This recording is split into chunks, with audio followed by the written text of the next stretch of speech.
بسم الله الرحمن الرحيم الحمد لله رب العالمين والصلاة والسلام التحية والإكرام على سيدنا ونبينا وشفيع ذنوبنا وطبيب نفوسنا حبيب إله العالمين أبي القاسم محمد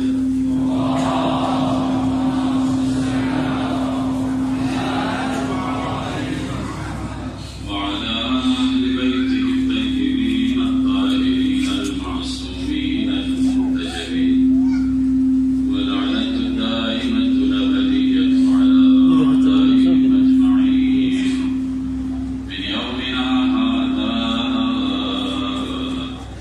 إلى قيام يوم الدين. أما بعد فقد قال الله تبارك وتعالى في محكم كتابه المجيد بسم الله الرحمن الرحيم وقضى ربك ألا تعبدوا إلا إياه وبالوالدين إحسانا والصلوات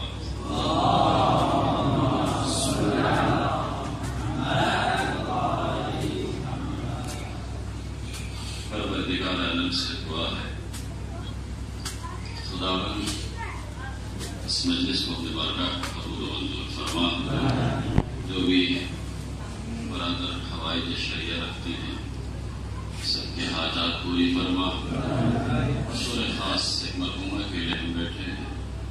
خداوند مرحومہ کے درجات بلند فرما. تمام علماء کرام سادات اعظام سے فرداً معذرت.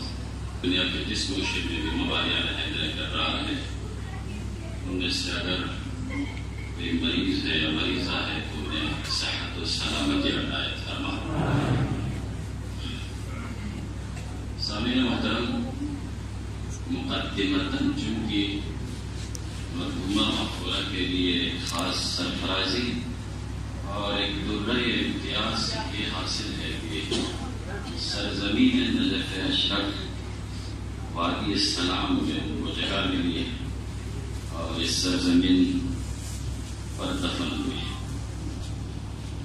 وادی السلام کے حوالے سے آپ علماء کرام خطبہ آپ کے مطالعے میں ہے کہ لکھتے ہیں دنیا کے جس گوشے میں بھی انسان مرتا ہے تو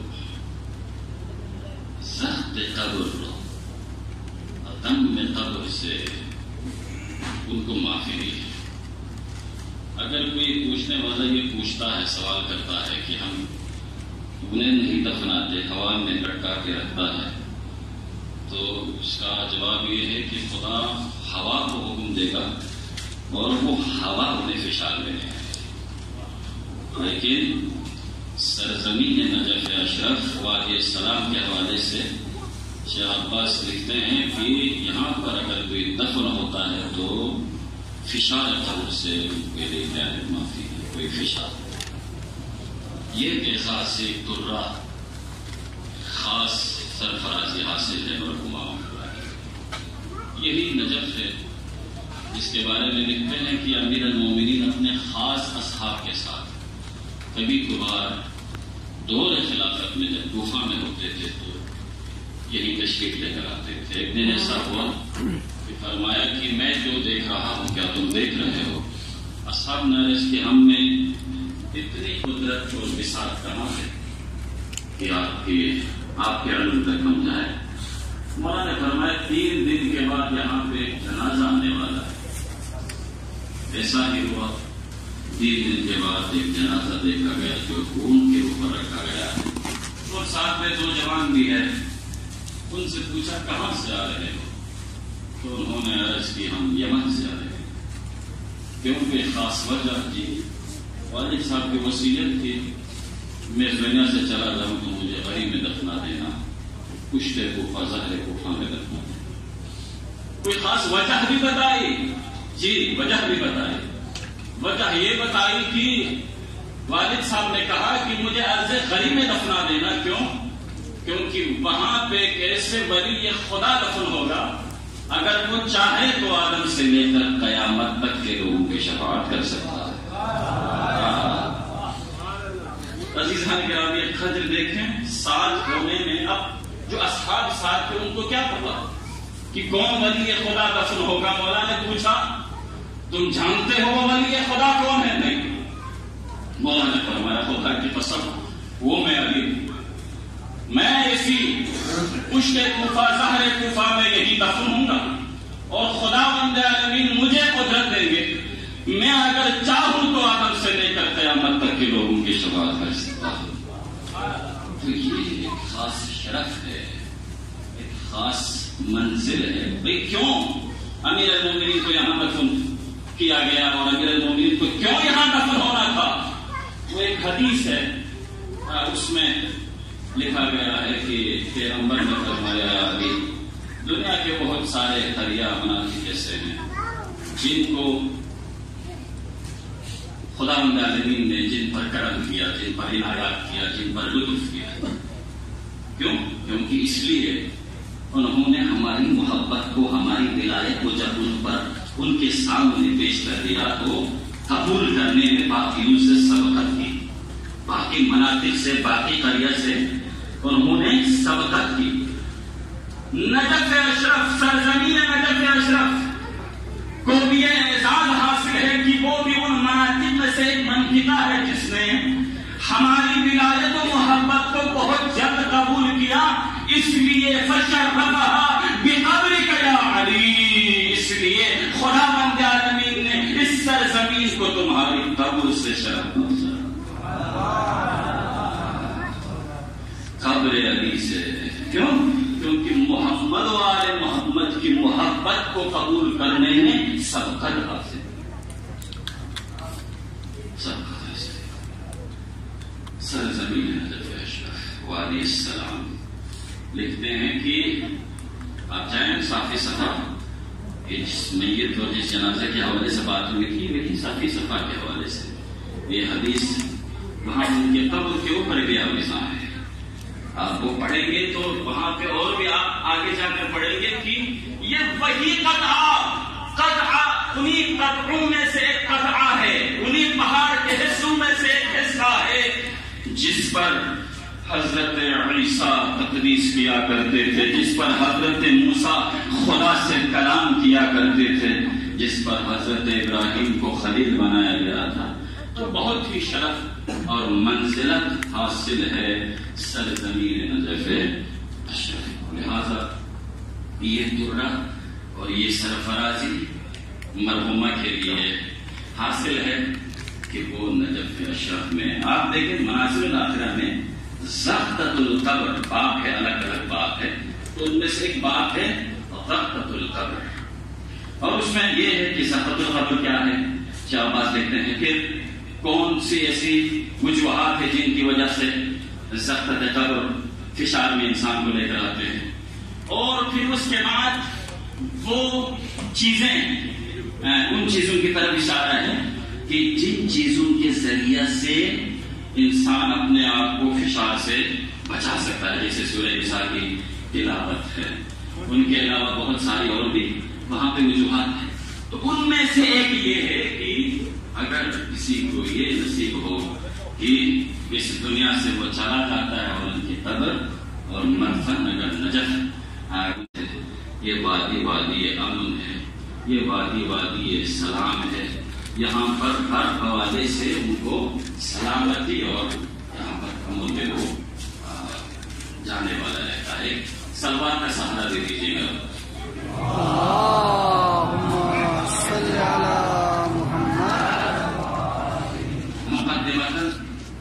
یہ تمہارا بیان کرنا تھا، لیکن علماء اخلاق فرماتے ہیں یہ فقط ایصال ثواب نہیں ہے بلکہ یہ ایصال ہدایت بھی ہے۔ اس مجلس کے ذریعے سے، اس فرش عصا کے ذریعے سے، اس ایصال ثواب کی مجلس کو ہم ذریعہ قرار دے سکتے ہیں کہ ایصال ہدایت۔ اس سے کم از کم یہ تو پتا چلے بھئی کہ چونکہ موت و حیات کا تذکرہ ہونا ہے اس میں، چونکہ اس میں قبر کے حوالے سے بات ہوئی ہے، اس میں شفاعت کے حوالے سے بات ہوتی ہے، اس میں قیامت کے بارے میں بات ہوئی ہے، تو ایصال ہدایت بھی ہے کہ مجھ جیسا گنہگار اس مجلس کو ذریعہ قرار دے سکتا ہے کہ اس مجلس کے ذریعے سے کہ اگر میں آج تک کسی اور راستے پر ہے جو کہ ہدایت کا نہیں ہے، تو اس مجلس کو ذریعہ قرار دیتے ہوئے ہدایت کے راستے پر آ سکتا کیوں؟ کیونکہ اس لیے سکندر بادشاہ کا گزر کسی دریا سے ہوتا ہے تو وہ دیکھتا ہے کہ ایک ایسا دریا ہے جن میں لوگوں کے دروازے کھلے ہیں، بازاروں میں لوگوں کی دکانیں کھلی ہے، اور لوگ جاتے ہیں سودا لے کر آتے ہیں، وہاں پہ کوئی سیکیورٹی، وہاں پہ کوئی عدالت، وہاں پہ کوئی قاضی، کوئی نظام نہیں ہے۔ تو پوچھا بھائی کیا وجہ ہے، اس کے بغیر تمہارا سسٹم کیسا چلتا ہے؟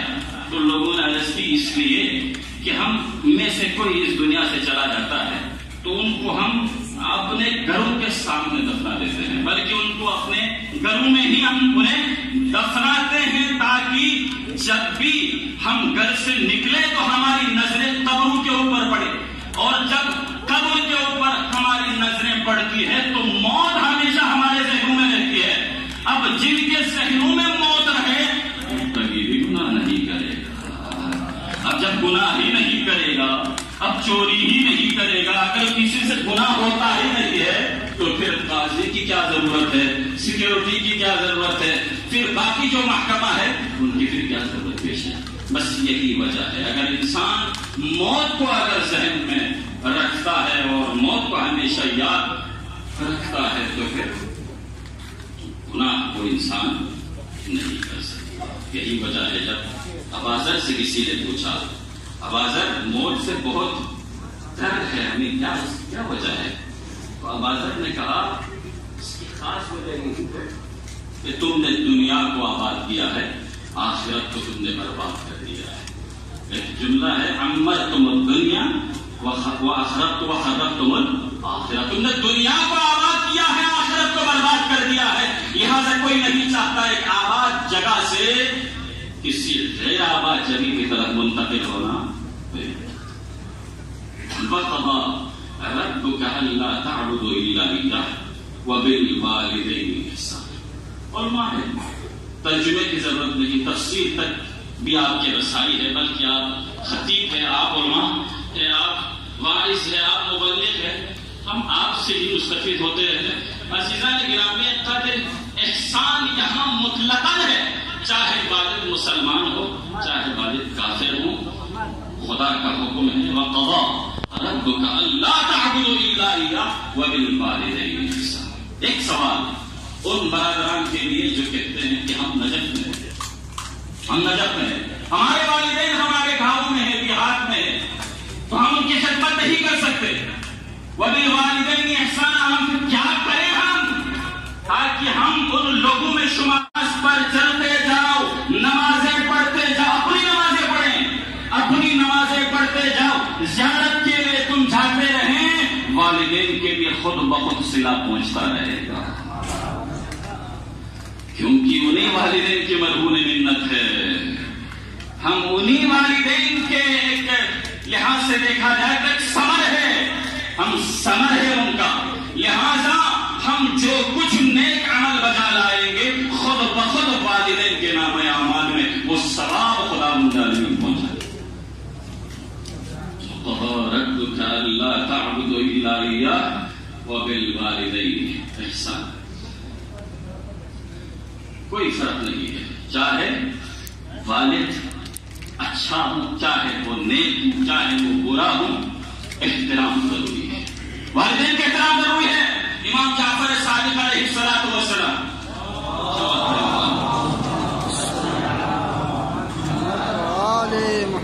فرماتے ہیں امام حسن تھے تو کوئی تازہ مسلمان ہو گیا تو اس نے اقرار کی، یا ابن رسول اللہ میری والدہ نصرانی ہے، کیا میں ان کے ساتھ کھانا کھا سکتا ہوں؟ میں تازہ مسلمان ہوا ہوں۔ فرمایا تمہاری والدہ کیا خنزیر کا گوشت کھاتی ہے؟ نہیں مولا وہ خنزیر نہیں کھاتی۔ فرمایا پھر کوئی حرج نہیں، بلکہ جب تم مسلمان ہو گئے ہو تو پہلے سے زیادہ اپنی والدہ کی خدمت کریں، پہلے سے زیادہ۔ اگر وہ پوچھے تو بتا دینا کہ اسلام یہی بتاتا ہے، درس اسلام یہی ہے۔ واپس پلٹتا ہے اور خدمت میں وہ پھر اضافہ شروع کر دیتا ہے۔ تو والدہ نے سوال تو کیا ہے، بھائی تم جس مذہب میں چلے گئے ہو اس مذہب میں کیا کوئی ایسی بات ہے؟ تم بالکل بدل گئے ہو، تم تو روز اب تمہاری خدمت دن بدن بڑھتی جا رہی ہے۔ تو اس نے عرض کیا ہم جس مذہب پر ہے، میں جس مذہب پر گیا ہوں، میں جس منہج پر گیا ہوں، میں اب جن کو چاہنے لگا ہوں، ہمارے بزرگان اور ہمارے ائمہ علیہ السلام کا یہی حکم ہے کہ والدین کی خدمت کریں۔ تو جب والدہ نے دیکھا کہ کیا منہج ہے، کیا مسلک ہے، کیا مذہب ہے، اس نے پھر فوراً اسلام قبول کیا اور مسلمان ہو گئی وہ عورت۔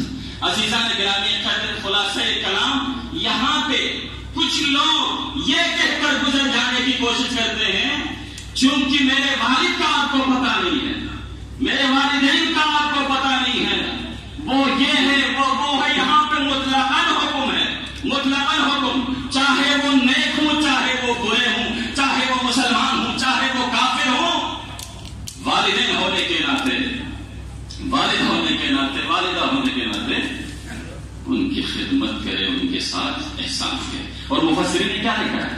اور ماں تشریف فرما ہے احسان کا کیا معنی ہے؟ احسان کا معنی یہ نہیں ہے جب انہیں ضرورت پیش آئے اور تمہارے پاس آ کر بتائے مجھے اس چیز کی ضرورت ہے، مجھے لا کر کے دے، ایسا نہیں ہے۔ بلکہ احسان کا معنی یہ ہے کہ انہیں بتانے کی ضرورت نہ پڑے، بلکہ بتانے سے پہلے ان کی ضرورت کو ان کے سامنے پیش کر دیں۔ یہ ہے احسان کا معنی یہ ہے۔ ایک سلوات کا سہارا دے دیجیے گا۔ تو کیا تم اس جوان پر، اپنے اس بیٹے پر ناراض تو نہیں ہو؟ تو ماں نے کہا ہاں، میں 6 سال سے اس سے ہم کلام نہیں، ان سے بات نہیں ہے۔ تو پیغمبر نے فرمایا ہے امت اللہ اس بیٹے کو معاف کر دینا، کیونکہ آخری حالت میں ہے اور اس کی زبان پر لا الہ الا اللہ، کلمہ لا الہ الا اللہ پڑھنے سے یہ بات قاصر ہے۔ کیوں؟ اس لیے تم ناراض ہے۔ ماں نے کہا ہے ولی خدا، اے حبیب خدا، اے رسول خدا، آپ کی رضا میں میری رضا، آپ کے لیے میں معاف کر دیتی ہوں۔ یہاں پر اس کے زبان پر کلمہ جاری لا الہ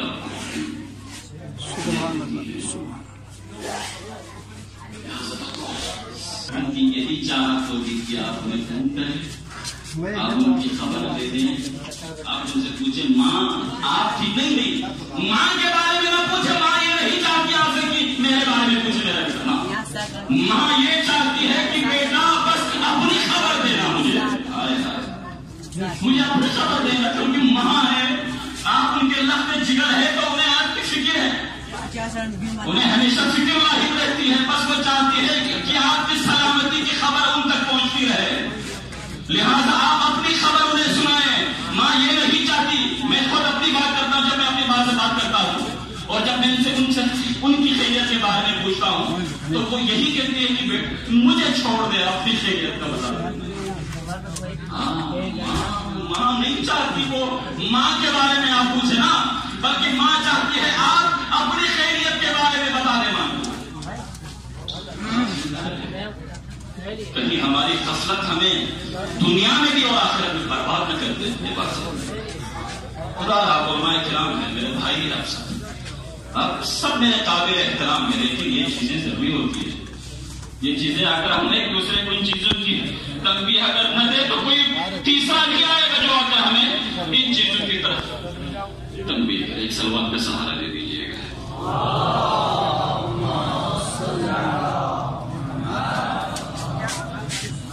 قال رسول اللہ صلی اللہ علیہ وسلم، تیسرے حدیث، اس کے بعد ایک حدیث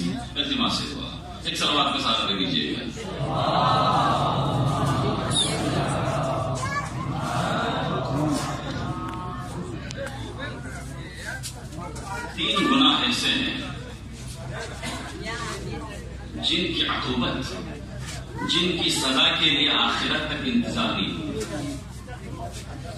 ایک حقوق والدین اور ایک وہ لوگ جو لوگوں پر ظلم کرتا ہے اور وہ لوگ جو احسان کفران نعمت کرتا ہے. جب ماں بیمار ہو جاتی ہے تو ماں کو اپنے سے زیادہ بچوں کی فکر ہے. جب ہم ان کی عیادت کے لیے جاتے ہیں تو ماں یہی کہہ رہی ہوتی ہے مجھے اپنی تو فکر نہیں تھی, مجھے اپنی تو فکر نہیں, لیکن بس میں یہی سوچتی ہوں کہ میرے جانے کے بعد میرے بچوں کا کیا بنے گا. لیکن ماں وہ دیکھیں وہ یعنی اس دنیا سے جب جانے لگتی ہے تب بھی انہیں فکر لاحق ہے اپنے سے زیادہ بچوں کے بارے میں. لہذا وہ آنے والوں سے کہتے ہیں کہ دعا کرے کہ میں کچھ عرصہ ان بچوں کے پاس رہوں تاکہ میں ان کی خدمت کر سکوں. لیکن کائنات میں ایک ماں ہے جن کے بچے چھوٹے ہیں, بچے بھی چھوٹے ہیں, لیکن پھر بھی وہ ماں دعا کر رہی ہے اللہم عجل وفاتی سریع, پروردگارا مجھے جلدی اپنے پاس بلا دے. بچے چھوٹے ہیں, ابھی بچے چھوٹے ہیں اور انہیں پتا ہے انہیں تکلیف ہوگی بچوں کو, اور بچوں پر جو مصیبتیں پڑیں گی آدم سے لے کر قیامت تک نہ کسی پر پڑی ہے نہ پڑی. اس کے باوجود زہرا کی دعا ہے پروردگارا مجھے زہرا کو جلدی بلا لیجیے. علماء سے پوچھا ہے, علماء نے اس کے بارے میں بہت سارے وجوہات بیان کیے ہیں. کسی نے کہا کیا کہا کہ زہرا کو کون سی وہ مصیبت ہے جس کی وجہ سے زہرا کو یہ کہنا پڑا اللہم عجل وفاتی سریع. تو بال اتفاق اکثر علماء یہی فرماتے ہیں کہ زہرا کو باقی مصیبتیں تو اپنی جگہ زہرا برداشت کر رہی تھی, لیکن یہ مصیبت زہرا کے لیے سب سے زیادہ پریشان کن تھی. وہ یہ کہ امیر المومنین جب گھر میں داخل ہوتے تھے تو امیر المومنین کے چہرے پر تنہائی کے آثار. جب زہرا دیکھتی تھی اور پوچھتی تھی یہ کیا تنہائی میں دیکھ رہے ہو, میں نے سنا ہے لوگوں نے آپ کو سلام کرنا چھوڑ دیا ہے. امیر المومنین فرماتے ہیں زہرا یہاں تک سنا ہے اگر میں علی سلام بھی کروں تو جواب دینے والا کوئی نہیں. میں مدینے کے گلیوں سے گزرتا ہوں تو لوگ اپنے اللہ اکبر راستے کو تبدیل کر دیتے ہیں. کہیں علی کو سلام کرنا نہ پڑے, کہیں علی کو سلام کرنا نہ پڑے. اللہ اللہ اجرکم علی الزہرا, اجرکم علی الزہرا. کتنی مصیبتیں پڑی. زہرا کو پتا ہے ابھی حسنین چھوٹے ہیں. زہرا لمزینت ہن زینب نام کلثوم سنسیت, زہرا لمزینت ہن نام یتیم بلبس یدرو. در باوجود زہرا دعا میں پروردگارا نہ زہرا دی دنیا میں کھڑ ہو یا اللہ یا اللہ یا زہرا لمو. انسان سے محبت آئے حوالی کا تذکرہ ہوئے ہیں. عزیز کن میدان دوران گفتگو عرض مبسا کہ دنیا دن مدن پاسے یعنی مصمنا و یعنی یندمت زلے زیزی یعنی یندمت زلے واللہ کربلائی سرزمین بگی شب عاشور تھوم اگد کہ مظلوم کربلا سے بھولے خاص اصحاب اپچی گرے مقتلی ہوں جگو مقتل دولے میں بیت کن دی جگوئی کا اکبر سن بن دی جگوئی کا باسن سن بن دی جگوئی کا اکبر سن اللہ قلم گوئین. لیکن جگہ چیگ تھمونا یمبو اصحاب کلکے شہمل کا نقص شخص لو دی جگوئی کا اصحاب کلکے مشہور اور ماسی بیان میں دیا چل میں انپاؤ بقی آفاس دہوا کر بلا زید باؤ. ہائے ہائے حسین برداش مسور زہرائی چھلا اصحاب جیوال کو زینب علی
اللهم مولانا